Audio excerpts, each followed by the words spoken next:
The federal government may have eased the carbon tax regulations, but don't be deceived. This is still a carbon tax and it's still just as bad.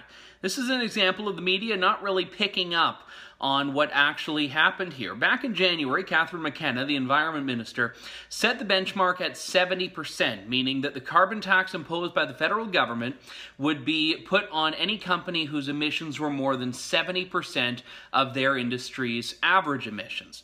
Now what she's done is changed it to 80%, or for some industries, 90%. But I want to make very clear about this. The percentage is based on the average emissions for the industry, which means that the average, as in where most of the people are really in and around as far as companies are concerned, is still going to be penalized. So when the benchmark is now set at 80%, that means that if you are the average industry, your emissions are on par with any other company in that sector, you are going to be dinged. You are going to have to pay this carbon tax. And that's why Scott Moe, the Premier of Saskatchewan, who is fighting the federal government on this carbon tax, has said that even with this change, it is still, in his words, economic poison.